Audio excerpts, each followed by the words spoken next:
탐라술력도 썰 시작하기 전에 제주 탐구 생활에 애정이 있고 여유까지 있는 분은 회원 가입을 통한 후원을 할 수 있으니 한번 구경해 보시면 좋겠습니다. 탐라술력도 세 번째 그림은 공마봉진입니다. 공, 바치다, 곡물, 곡물을 바치다. 마는 말, 봉은 봉하다, 봉지, 북돋우다, 배양하다로 세자 책봉 같은 말에 쓰입니다. 진, 나아가다. 곡마는 곡물로서의 말을 의미하고 봉진은 헌상, 진상과 같은 의미입니다. 따라서 말을 곡물로서 나라에 진상한다는 것, 그에 따른 과정을 한 장의 그림에 담은 것이 공마봉진입니다. 그림을 보며 이야기해보죠.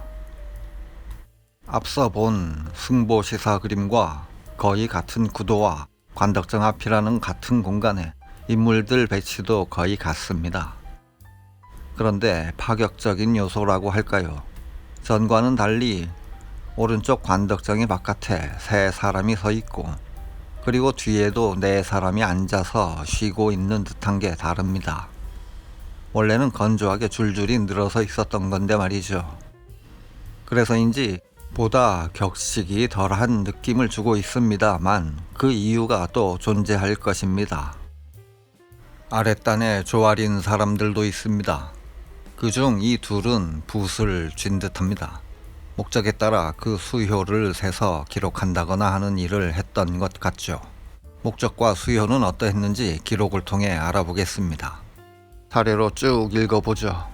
임오년 6월 7일의 기록이고 차사원을 대정현감 최동재가 맡았다. 임금님 전용인 어승마 20필, 해마다 할당에 바치는 연례마 8필, 일단 받쳐두고 필요한 곳에 쓰일 차비마 80필, 해피버스데이 투 임금님 선물인 탄일마 20필, 동지절기에 바치는 동지마 20필, 이건 중국에 바치는 거라는군요. 해피뉴 이어, 새해 설날 기념 정조마 20필. 검색해보면 이 임금 탄신일, 동지, 정조, 새해날을 삼명일이라 해서 이날엔 지방 출타 중인 사신이나 지방관 등 관리는 객사의 전패에 절하며 왕에게 할례했다는군요. 연말에 각 목장에서 거두어 바치는 말 세곡마 200필로 많습니다. 다음 재난 등 흉변에 쓰는 흉구마 32필, 짐 싣는 용도의 노태마 33필, 끝으로는 검은 소, 흑우 20필 아니고 20수라고 썼군요. 이렇게 진성한 곡마는 모두 433필이었습니다. 그러므로 이때의 어승마니 연례마니 하는 것들은 가라말 같은 말 자체의 특성에 따른 단어가 아니라 역시 목적에 따라 붙였던 이름이었다는 걸 알 수 있습니다. 다시 그림으로 돌아와서 그 관리층 인물들이 아래 단에는 역시 군졸들이 좌우에 늘어서 있고 가운데에는 화려한 듯도 보이는 의복을 갖춘 두 사람이 마주 서 있습니다. 의례복처럼 보이는데 맞는지도 그 이상 추측도 하기 어렵네요. 그리고 여기 왼쪽 뒤 세 사람, 복식을 보면 양반층이면서 그림과 관련성을 따져서 목마장과 관련이 있는 목장주쯤 되지 않나 싶습니다. 여기 이 그림의 진짜 주인공들을 이제 보죠. 이 사람들, 특히 가운데 이 사람을 보면 긴 가죽 장화, 무릎까지 내려오는 펑퍼짐한 윗도리, 마찬가지로 품이 넓은 바지가 특징이죠.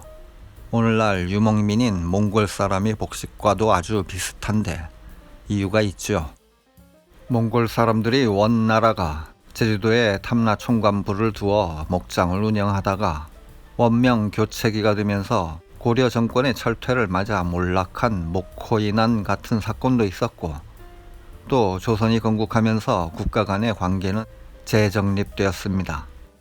조선 건국이 1392년이니 이 그림 속 인물은 1702년, 대강 그 뒤 300년이나 더 지난 것인데, 저 복식을 이때까지 유지한 사람들은 과연 어떤 사람들인지 궁금하지 않을 수 없습니다.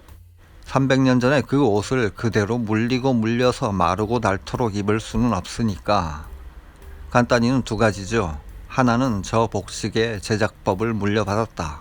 그리고 하나는 그 핏줄이 이어졌다.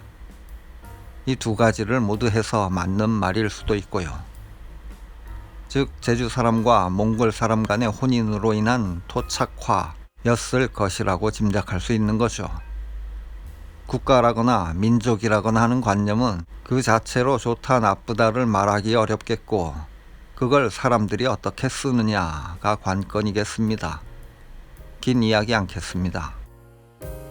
다시 돌아와서 이 사람은 말고삐를 쥐고 서서 말과 함께 서 있고, 그 아래에는 모두 13마리의 말이 순서를 기다리는 듯 정렬해 있습니다. 다시 넓게 보면 이형상 목사의 총감독 아래 진상할 말을 한 마리씩 살펴보는 광경이라 하겠습니다. 그 뒤로는 이렇게 넓은 마당에 많은 말들이 대기 중입니다. 그래서 이 사람들이 할 일은 없고 시간은 남아도니 여기서 쉬고 있는 것이라는 추론이 되는데 그럴듯하죠. 그림에서 과정을 간단히 짐작해 보겠습니다. 제주도 내 각 목장에서 데려온 말들을 세워놓고 그중 앞이 10마리쯤을 단상으로 데려가서 하나씩 점검하고 기록하고, 그러고 나면 좌우의 어느 한 구석 쪽으로 데려갑니다.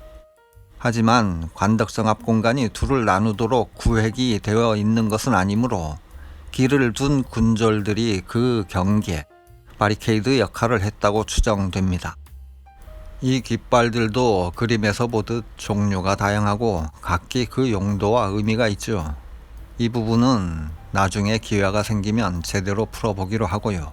마무리하자면 처음에도 이야기했지만 탐라술력도를 그린 김남길은 보기엔 대충 그린 듯한 느낌을 주기도 하지만 이것저것 자세히 들여다보았을 때 내용면에서는 어느 하나 허투루 그리지 않았다는 걸 여러분도 알게 되었을 겁니다.